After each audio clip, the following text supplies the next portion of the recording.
Hello दोस्तों, नमस्कार। हमारे यूट्यूब चैनल इंजीनियरिंग अड्डा 2.0 में दोस्तों आज की इस वीडियो में हम बात करते हैं BWR यानी बॉइलिंग वाटर रिएक्टर। दोस्तों बॉइलिंग वाटर रिएक्टर क्या है ना, इसके बारे में सारा डिस्कस करेंगे इस वीडियो में, ठीक है। इसके कंपोनेंट के बारे में बात करेंगे, ठीक है, और इसका जो यूज है कहाँ कहाँ पे यूज करते हैं, है ना, इस सारा डिस्कस करेंगे, वर्किंग प्रोसेस इसका देखेंगे, ठीक है।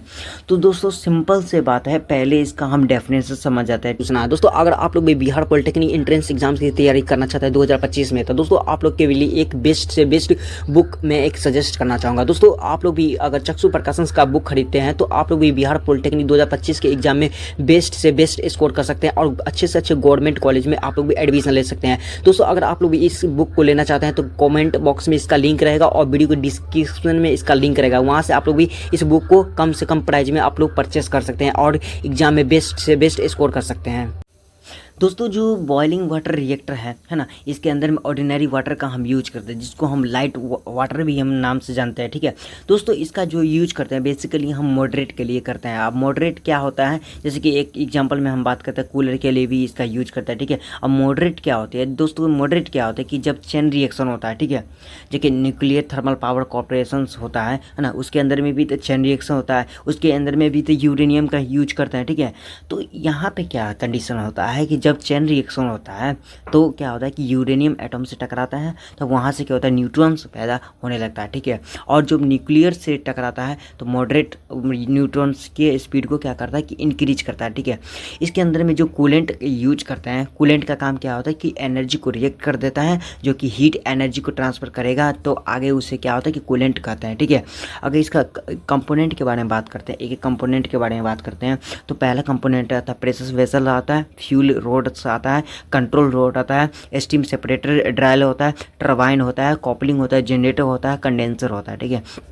तो इस वीडियो में हम एक एक करके कंपोनेंट के बारे में बात करते हैं, ठीक है। इस सारा कंपोनेंट का हम यूज किस लिए करते हैं, कहाँ पे यूज करते हैं, सारा इस वीडियो में हम कवर करते हैं, ठीक है। तो आइए जानते हैं प्रेशर वेसल्स होती क्या है।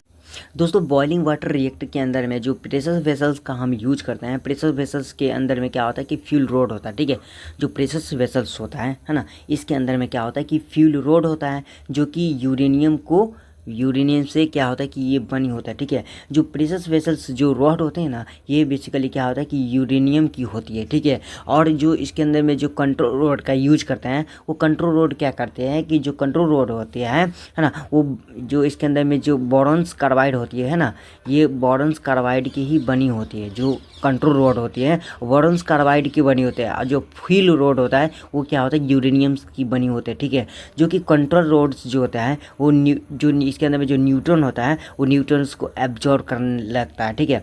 न्यूट्रॉन को क्या करता है, एब्जॉर्ब कर लेता है, जो कि जब चेन रिएक्शन होता है तो चेन रिएक्शन जब होता है ना, तो उस समय क्या होता है कि ब्लास्ट से बचाने के लिए बेसिकली हम कंट्रोल रोड का हम यूज करते हैं, ठीक है।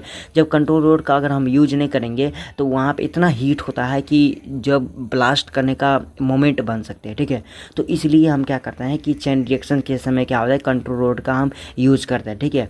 अब इसके अंदर में बात करते हैं स्टीम सेपरेटर। दोस्तों स्टीम सेपरेटर क्या होता है, दोस्तों स्टीम सेपरेटर होता है कि जो बेस्ट स्टीम होते हैं, ठीक है, वो बेस्ट स्टीम को क्या करते हैं कि अलग करने के लिए इसका हम जो सेपरेटर होता है ना, जो स्टीम का जो सेपरेटर होता है, हम इसका हम यूज करते हैं, ताकि हम जो अच्छा जो स्टीम होता है जो बेस्ट मतलब भाप बन जाता है, ठीक है, उसको अलग करने में बहुत ज़्यादा ये इंपॉर्टेंट निभाता है। कौन सा, तो स्टीम सेपरेटर इसके अंदर में जो लगाता है वही, ठीक है।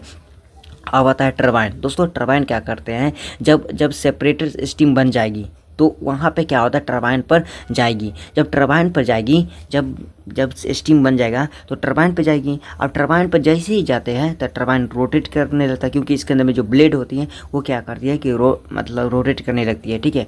तो यहाँ पे ये इंपॉर्टेंट निभाता है टरबाइन, ठीक है। दोस्तों अब आता है कॉपलिंग। दोस्तों कॉपलिंग का क्या रोल होता है, दोस्तों कॉपलिंग एक ऐसा इसके अंदर में जो कंपोनेंट होती है जो कि शाफ्ट को आपस में क्या होता है कि अटैच करने में काफ़ी ज़्यादा काम आता है, ठीक है।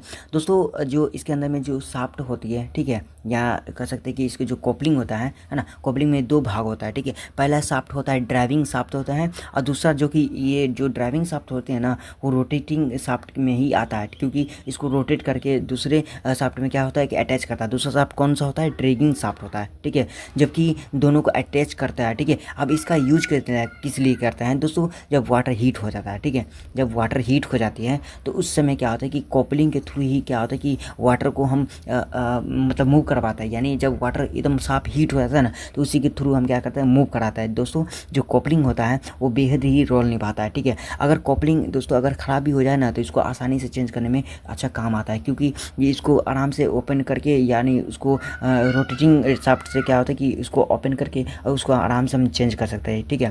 जो शाफ्ट होता है या जो कॉपलिंग होता है उसको हम चेंज कर सकते हैं, ठीक है, और दूसरा हम कॉपलिंग लगा सकते हैं, ठीक है। तो ये बेसिकली इसके अंदर में रोल निभाता है, ठीक है।